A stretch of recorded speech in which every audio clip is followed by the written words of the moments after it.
everybody! Good morning!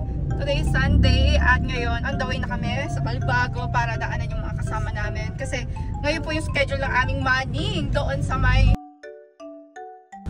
San Antonio, Biñan, Laguna. Pupunta tayo ngayon sa developer ng House Talk. Doon kami magmamaning yung granary model house. So let's go! See you later at maya susunduin na namin. Dadaanan namin yung mga kasama namin ng mga kapwa ko ahente. Ayun! Good morning! I'm so happy and excited. Ewan ko ba, lagi akong excited sa pag-agent ko. So siguro ito na talaga yung calling ko para mag-focus sa pag-aahente. Ayun! Thank you so much, Daddy, sa pag-drive. Bye! See you later! So guys, ayun na yung kasama namin. Good morning! Kasama ko na si Ma'am Joanna. Tama, di ba ma'am? Ayan. Kami lang dalawa, magmamaning. Ayan, see you all later. Bye! Hi everybody! This is Rose and welcome to Ang Buhay Ahente serye. At napakaganda nga ng araw na ito because today is Sunday. Napakabanayad ng trapiko. Walang ka-traffic talaga dahil nga linggo siguro, kaya ganon. So from Balibago, papunta kami ngayon sa Barangay San Antonio, Biñan, Laguna sa House Talk Incorporated. Sila po ang developer natin dito sa The Granary. Kung itatanong nyo kung malayo ba ang The Granary, of course not. Napakalapit niya po talaga sa lahat. Kasi from Balibago nga hanggang sa mismong site ng The Granary is 5 minutes lang po talaga. Napakalapit. Very accessible sa lahat. Kung itatanong nyo kung malapit po ito sa lahat, of course. Dahil walking distance lang ang Pavilion Mall, ang Umbria, ang Biñan Bayan, ang market, etc. At syempre, ang ating schools ay napakalapit din. Nandiyan yung University of Perpetual Health. Nandiyan din po yung mga malls, SM City Santa Rosa, Robinsons Mall. And also, 5 to 8 minutes lang po ang ating Mamplasan exit. Papasukin po natin ngayon yung dress-up model house, kung paano nyo gagawin yung unit nyo. Ayan, napakaganda. So, ganito po yung model. Ayan. Ganito yung magiging living room. Ayan, may nilagay sila mirror dito sa side ng pinto. At ito po, wow, napakaganda po. Ayan, nandito na yung ref. Andito na po yung ating dining area. More on my glass, no? Ang ganda. Tapos, ito po yung lababo. Ayan, guys. Tapos, akyat tayo sa taas. Ay, ito yung CR. Wow, ang ganda ng CR, guys. Oh. Wow!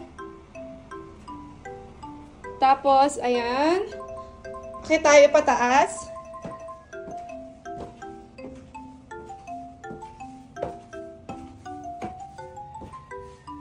Provision for 2 bedroom. Ayan. Ito tayo. By the way, ang The Granary Biñan ay matatagpuan sa Bayaba Street, Barangay San Antonio, Biñan City, Laguna. Pinakamurang single unit na po ito sa Biñan, ha? Napakababa ng down payment. At syempre, malapit sa lahat ng sakayan. San ka pa?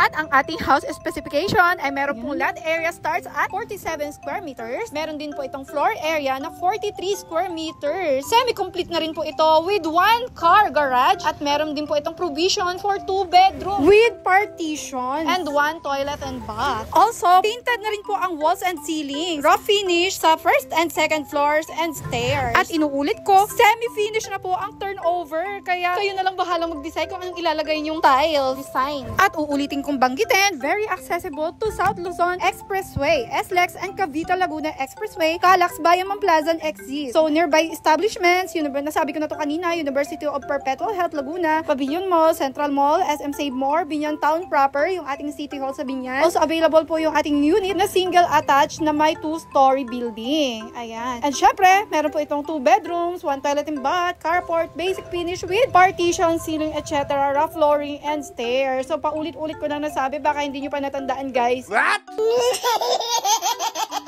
Message me for more details. At ito na nga, nagla-lunch na kami dahil gutom na kami at kami lang talaga ang nagmaning for today's video. At syempre, hindi kompleto ang araw ko kapag hindi ko kasama ang aking gwapong asawa at mga anak. All together talaga kami. For more site viewings and reservations assistance, kindly send me a direct message. And also, talagang decided na ang inyong puso na mag-reserve talaga dito sa The Granary. Magdala lang po kayo ng 2 government-issued ID, proof of income, proof of billing, PSA, or marriage certificate or marriage contract kung kayo ay kasal na. And also, syempre, yung ating cash na for reservation na 10,000 pesos only. For more projects, please don't forget to follow this Facebook account. At syempre, marami pa tayo projects na i-upload at malay nyo, para sa inyo na yung property iyon. Message me for more details. Maraming salamat sa panonood at pakikinig. Thank you for watching. Ingat kayo palagi. I love you all. Bye!